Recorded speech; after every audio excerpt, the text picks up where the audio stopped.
بسم اللہ الرحمن الرحیم الحمد للہ رب العالمین والصلاة والسلام علی سید الانبیاء والمرسلین وعلی آلہ واصحابہ اجمعین اما بعد فاعوذ باللہ من الشیطان الرجیم بسم اللہ الرحمن الرحیم وقرن في بيوتكن ولا تبرجن تبرج الجاهلية الأولى وأقمن الصلاة وآتينا الزكاة وأطعنا الله ورسوله إنما يريد الله ليذهب عنكم الرجس أهل البيت ويطهركم تطهيرا واذكرن ما يتلى في بيوتكن من آيات الله والحكمة ان اللہ کان لطیفا خبیرا صدق اللہ مولانا العظیم۔ وقرن فی بیوتکن، رسول اللہ صلی اللہ علیہ وسلم کی بیویوں سے، امہات المؤمنین سے قرآن کریم نے خطاب کرتے ہوئے فرمایا وقرن فی بیوتکن، تم ٹھہری رہو اپنے گھروں میں۔ لہٰذا امت مسلمہ کی تمام عورتوں کو اللہ تعالیٰ نے یہ حکم دیا ہے کہ وہ گھر میں رہیں، گھر میں رہ کر جو گھریلو فرائض ہیں وہ ادا کریں۔ اور کل کے درس میں نے عرض کیا تھا کہ عورت کے لیے گھر میں رہ کر اپنی اولاد، اپنا شوہر، ان کے لیے گھر میں رہ کے اپنے فرائض ادا کرنا یہ عورت کے لیے بہت بڑی ذمہ داری ہے۔ اسی لیے رسول اللہ صلی اللہ علیہ وسلم نے آپ کے ایک سے زائد ارشادات ہیں کہ جو عورت گھر میں رہ کر اپنے فرائض ادا کرے اس کو وہی اجر ملے گا جو مردوں کو گھر سے باہر نکل کر اپنے فرائض کو ادا کرنے میں ملتا ہے۔ رسول اللہ صلی اللہ علیہ وسلم نے فرمایا ایک مرد جہاد پر جاتا ہے، وہاں جا کے کافروں سے جنگ کرتا ہے، اور اس مجاہد کی بیوی گھر میں رہ کر اس کے گھر کو سنبھالتی ہے، رسول اللہ صلی اللہ علیہ وسلم نے فرمایا دونوں کا اجر برابر ہے۔ بھائی دونوں کا اجر کیا ہے؟ برابر ہے۔ اس لیے مرد کو گھر سے باہر نکل کر دین کی خدمات کا جو کچھ اجر ملتا ہے، جو عورت گھر میں رہ کر اہل و عیال کو پالتی ہے، گھر کو سنبھالتی ہے اور مرد کے مال کی حفاظت کرتی ہے، اس کا بھی بھائی وہی اجر ہے۔ اسی لیے رسول اللہ صلی اللہ علیہ وسلم نے فرض نماز میں بھی عورت کو یہ حکم دیا کہ عورت کے لیے مسجد میں نماز پڑھنے سے وہ نماز افضل ہے جو عورت گھر میں پڑھے۔ مسجد میں آنے کی اجازت ہے لیکن افضل بھائی کون سی ہے؟ گھر میں پڑھے۔ رسول اللہ صلی اللہ علیہ وسلم کی زندگی میں تمام کی تمام عورتیں مسجد میں آ کے نماز نہیں پڑھتی تھی، زیادہ تعداد ان کی تھی جو نماز کہاں پڑھتی تھی؟ گھر میں۔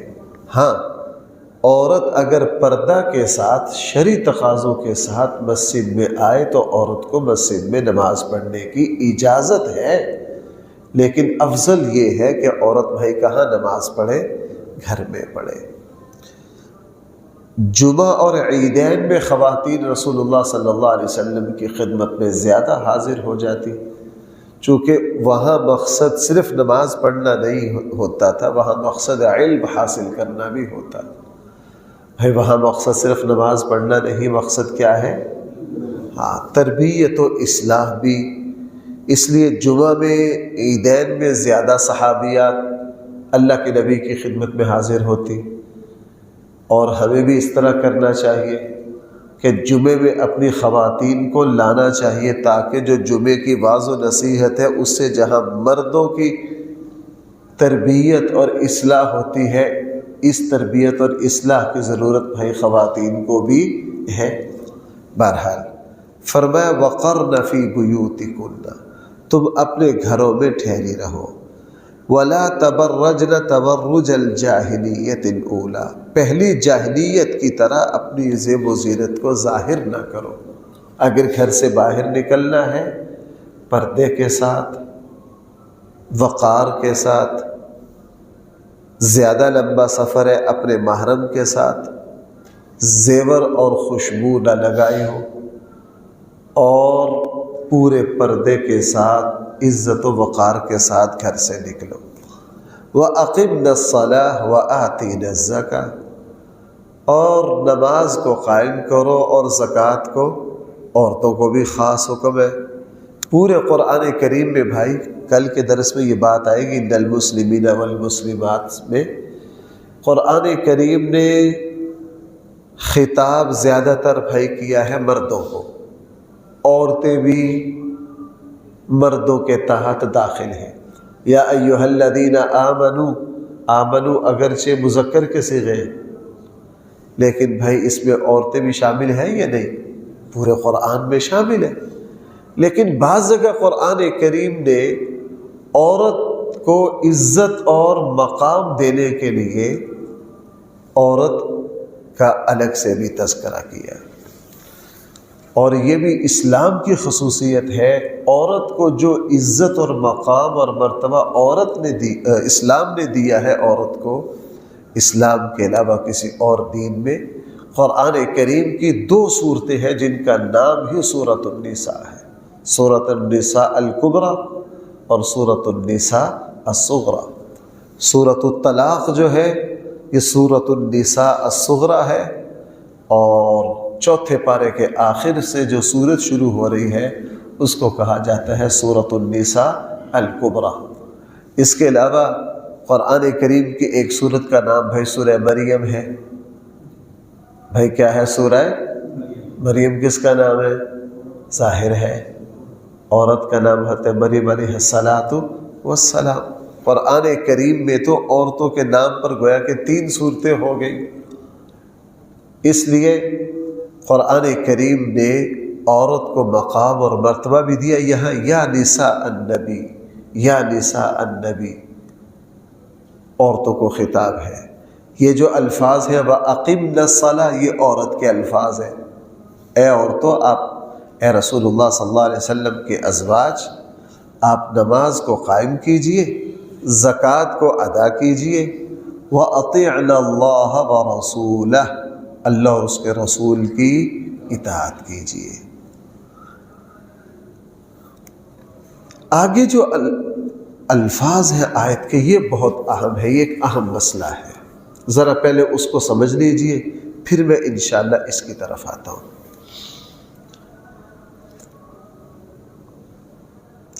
یہ جو آیت ہے اس میں اللہ تعالی نے رسول اللہ صلی اللہ علیہ وسلم کی بیویوں کو اہل بیت ارشاد فرمایا۔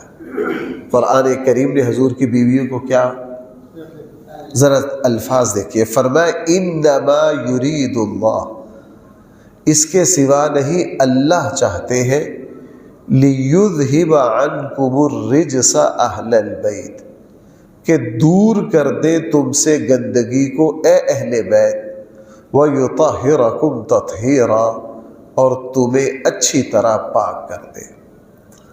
پیچھے بھی بھائی تذکرہ کن کا چلا آ رہا ہے؟ رسول اللہ صلی اللہ علیہ وسلم کی بیویوں کا۔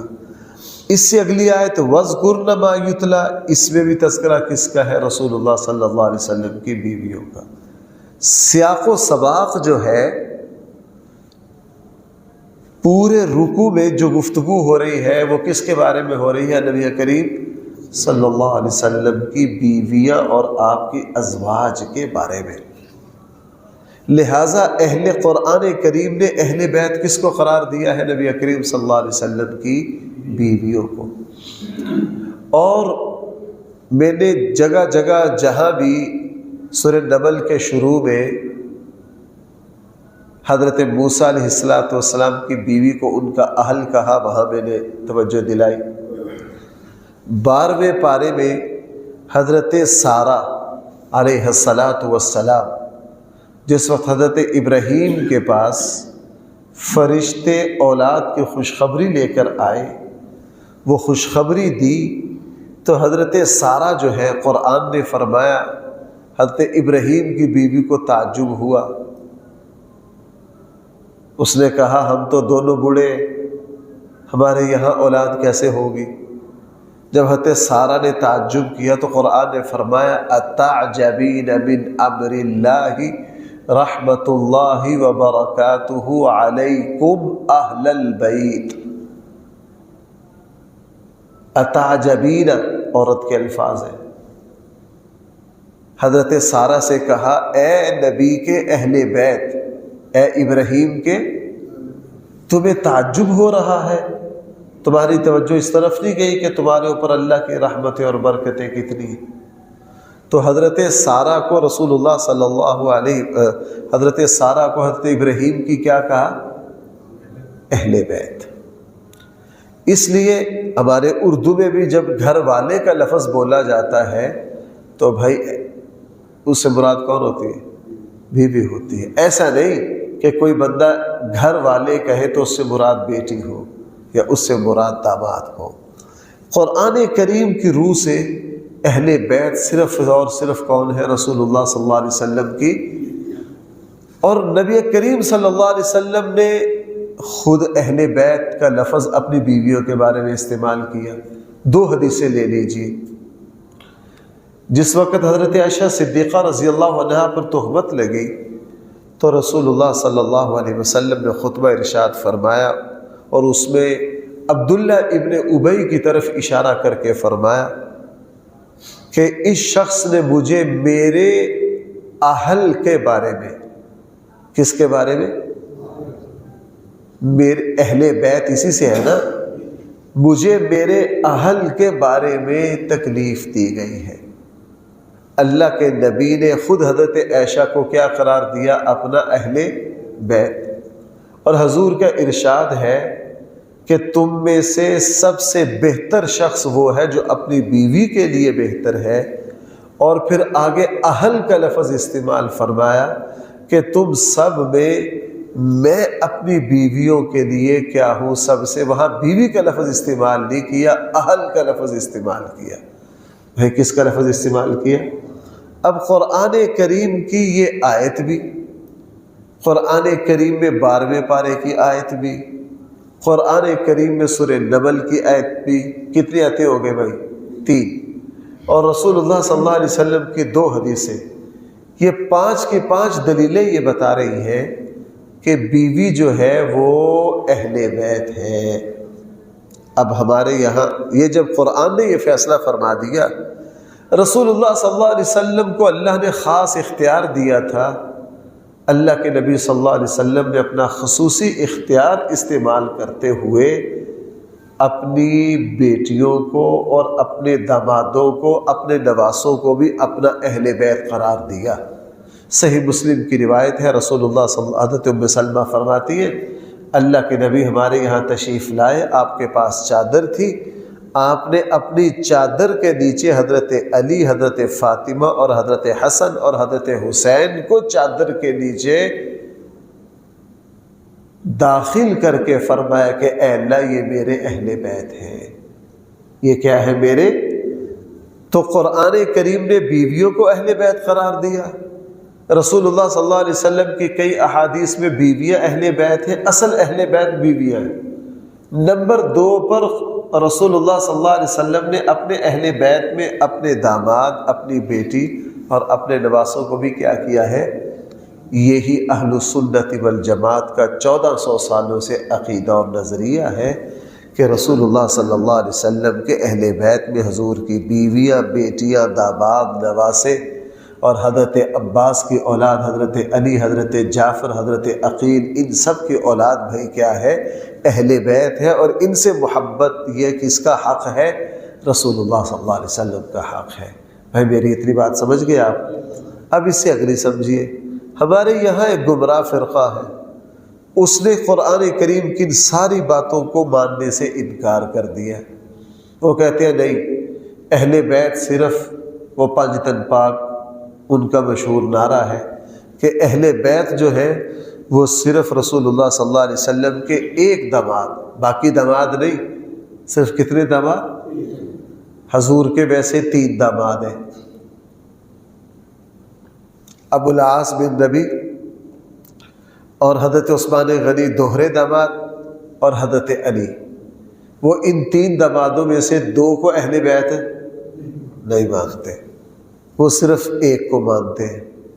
حضور علیہ الصلوۃ والسلام کے نواسیوں میں سے صرف حضرت حسن اور حضرت حسین کو، 4 بیٹیوں میں سے صرف کس کو؟ حضرت فاطمہ کو۔ وہ کہتے ہیں صرف یہ اہل بیت ہے، باقی اہل بیت نہیں ہے۔ اس پر ان کے پاس کوئی دلیل نہیں ہے، اس پر بھائی ان کے پاس کوئی دلیل کہ صرف یہی اہل بیت۔ ہاں ایک اشکال وہ پیش کرتے، اگرچہ جن حضرات کو عربی سے مناسبت نہیں ہے، یہ سوال ان کے کام کا نہیں ہے، چونکہ میرے درس ریکارڈ ہوتے ہیں، دور دور جاتے ہیں، اس لیے مجھے بعض دلیلیں دوسروں کے اعتبار سے ذکر کرنی پڑتی ہے۔ یہ جو آیت ہے اس میں ایک اشکال ان کی طرف سے یہ پیش کیا جاتا ہے کہ پیچھے بھی عورتوں کے صیغے ہیں اور آگے بھی بھائی کن کے صیغے ہیں؟ صرف اس آیت میں مردوں کے ہیں، اس میں کوئی شک نہیں۔ یہاں الفاظ ہے انما یرید اللہ لیذھب عنکم، کم کا صیغہ مذکر ہے، ویطہرکم مذکر ہے، اور پیچھے سارے مؤنث ہے۔ وہ کہتے ہیں اس آیت کے صیغے قرآن نے بدل دیے۔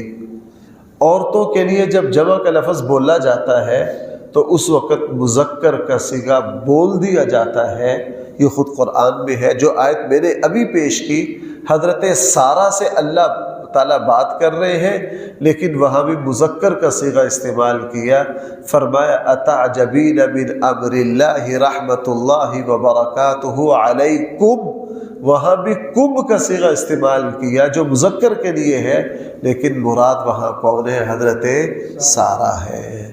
اس لیے یہ اشکال نہیں کیا جا سکتا کہ یہاں کم کے صیغہ استعمال ہوا ہے اس آیت میں، لہٰذا حضور کی بیویاں مراد نہیں ہے، یہ بات بالکل غلط ہے۔ آگے فرمایا انما یرید اللہ، اللہ چاہتے ہیں لیذھب عنکم الرجس، تاکہ دور کر دے تم سے گندگی کو اے اہل بیت، ویطہرکم تطہیرا، اور تمہیں کیا کر دے؟ اچھی طرح پاک کر دے۔ اب بھائی ذرا ایک بات سمجھنا، اہل بیت کو خطاب ہے کہ تم نماز پڑھو، زکوٰۃ ادا کرو، اللہ اور اس کے رسول کی اطاعت کرو، گھر میں رہ کر اپنے فرائض انجام دو، اللہ اور اس کے رسول کی اطاعت و فرما برداری کرو، تو اللہ تعالیٰ تمہیں کیا دے دیں گے؟ پاکیزگی۔ یعنی ان عملوں سے بندہ پاک ہوتا ہے، ان عملوں سے بھائی بندہ کیا ہوتا ہے؟ آپ بھائی شاید میری بات سمجھ نہیں پا رہے۔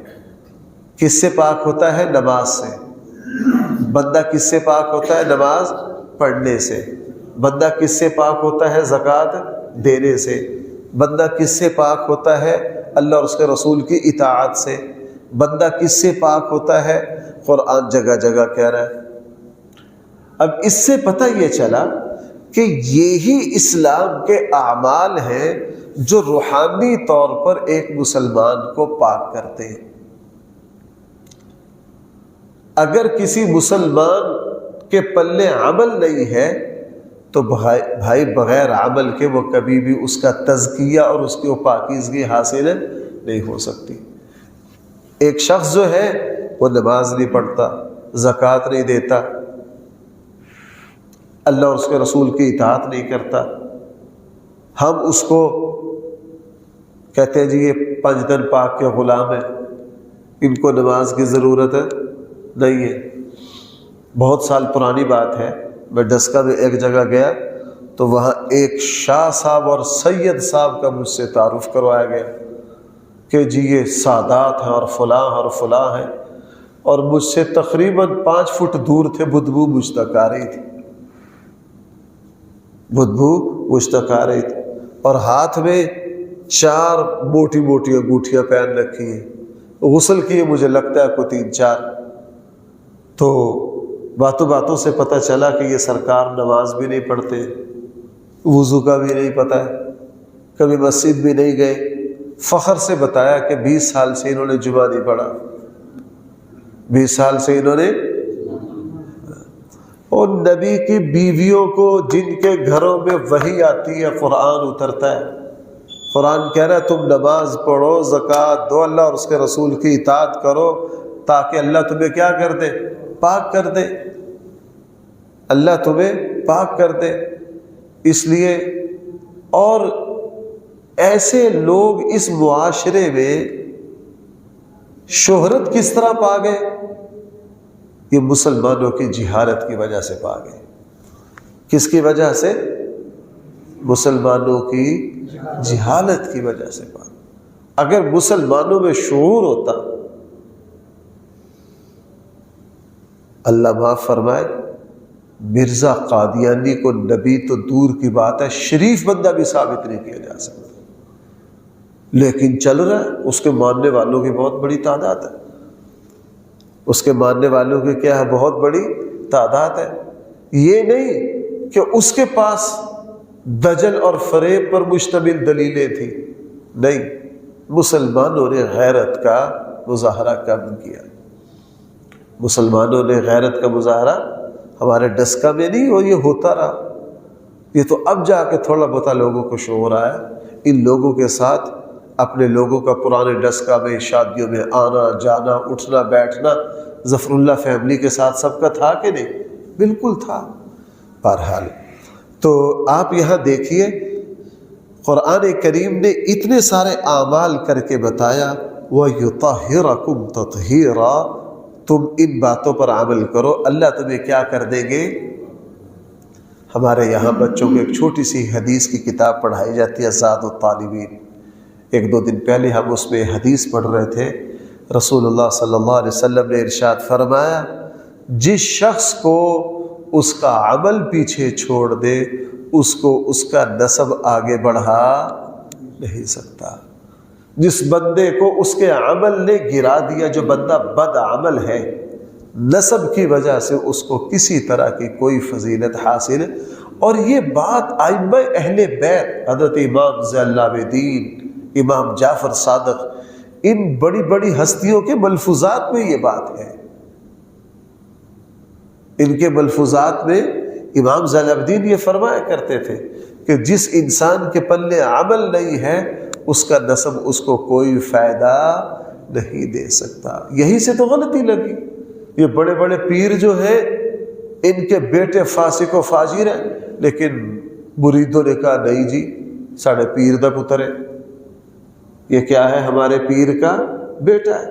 پیر کے بیٹا ہونے سے، کسی عالم دین کا بیٹا ہونے سے، سید کا بیٹا ہونے سے کچھ نہیں ہوتا۔ بھائی اصل چیز کیا ہے؟ عمل ہے، اصل چیز عمل ہے۔ میں سادہ زبان میں کہتا ہوں، اگرچہ مجھے یہ لفظ بہت برا لگتا ہے، ہمارے معاشرے میں جس شخص کو کمی کہا جاتا ہے نا، جس شخص کو کیا کہا جاتا ہے؟ وہ صاحب ایمان اور صاحب عمل ہے، تو وہ سیدوں سے افضل ہے، وہ پیروں سے افضل ہے، اس لیے کہ تم اس کو کمی کمین کہتے ہو۔ اللہ اور اس کے رسول کے یہاں ہرگز ہرگز وہ کمی کمین نہیں ہے۔ اللہ رسول کے یہاں تو وہ بہت معزز ہے۔ قرآن کہہ رہا ہے ان اکرمکم عند اللہ اتقاکم، ہاں تم میں جو جتنا متقی ہے۔ اسی لیے رسول اللہ صلی اللہ علیہ وسلم کے صحابہ کا یہ طرز عمل رہا، انہوں نے اپنے غلاموں کو بہت اونچی عزتیں دی۔ انہوں نے کیوں؟ جب دیکھا کہ میرا غلام قرآن کا ماہر ہے، میرا غلام کیا ہے؟ میں نے آپ کو بڑی بار یہ بات سنائی ہے۔ آخری بات، حضرت ام سلمہ رضی اللہ عنہا کی باندی ہے، جس کو حضرت ام سلمہ رضی اللہ عنہا نے بیٹیوں سے زیادہ محبتوں سے پالا۔ کس کی باندی ہے؟ حضرت ام سلمہ رضی اللہ عنہا۔ بھائی حضور کی بیویوں میں ہے نا حضرت ام سلمہ، ان کی باندی ہے، اولاد کی طرح پالا، تربیت کی۔ وہ بڑی عالمہ زاہدہ فاضلہ تھی۔ مدینہ سے بڑے بڑے رشتے آئے، حضرت ام سلمہ فرماتی تھی نا، ان کی ٹکر کا رشتہ نہیں ہے بھائی، نوکرانی نہیں، باندی کا درجہ تو نوکرانی سے بھی نیچے۔ حضرت ام سلمہ رشتہ نہیں دیتی تھی۔ صدیق اکبر رضی اللہ عنہ نے اپنے غلام کے لیے، جو صدیق اکبر کے غلام بھی بہت متقی اور بڑے علماء اور فقہاء میں شامل تھے، ان کا رشتہ بھیجا۔ پھر حضرت ام سلمہ رضی اللہ عنہ فرمایا کہ ہاں اب رشتہ معیار کا آیا ہے، میری جو باندی ہے وہ بڑی عالمہ فاضلہ زاہدہ اور بڑی عقل مند اور ذہین ہے، اب مقابلے پر جو رشتہ آیا وہ بھی کسی بہت بڑے عالم اور بہت بڑے شخص کا آیا ہے، صدیق اکبر رضی اللہ عنہ کے غلام کا۔ پھر یہ رشتہ دیا اور نکاح ہوا، اور اسی نکاح میں پیدا ہوئے حضرت حسن بصری رحمہ اللہ۔ حضرت حسن بصری کی جو والدہ ہیں وہ باندی ہے حضرت ام سلمہ کی، اور ان کے والد جو ہے بھائی وہ غلام ہے کس کے سیدنا صدیق اکبر رضی اللہ۔ چونکہ ان کے یہاں فضیلت کی چیز ایمان، تقوی، نیک عمل، اعمال صالحہ، یہ چیز ان کے یہاں اصل معیار تھی۔ اس لیے قرآن نے فرمایا، ذرا اس آیت کو دوبارہ دیکھیے، الفاظ استعمال کیے، انما یرید اللہ، یقیناً اللہ چاہتے ہیں، لیذہب عنکم الرجس، تاکہ دور کر دے تم سے گندگی کو اے اہل بیت، ویطہرکم تطہیرا، اور تمہیں بھائی اچھی طرح کیا کر دے، پاک کر دے۔ یہ نہیں کہ پاک کر دیا، یہ عمل کرو گے تو اللہ تعالیٰ تمہیں کیا کر دیں گے، پاک کر دیں گے۔ اللہ تعالیٰ ہم سب کو صحیح سمجھ عطا فرمائے۔ الحمدللہ رب العالمین، والصلاة والسلام علی سید المرسلین وعلی آلہ واصحابہ اجمعین۔ ربنا آتنا فی الدنیا حسنہ وفی الآخرۃ حسنہ وقنا عذاب النار۔ صلی اللہ تعالی علی خیر خلقہ سیدنا مولانا محمد وآلہ واصحابہ اجمعین برحمتک یا ارحم الراحمین۔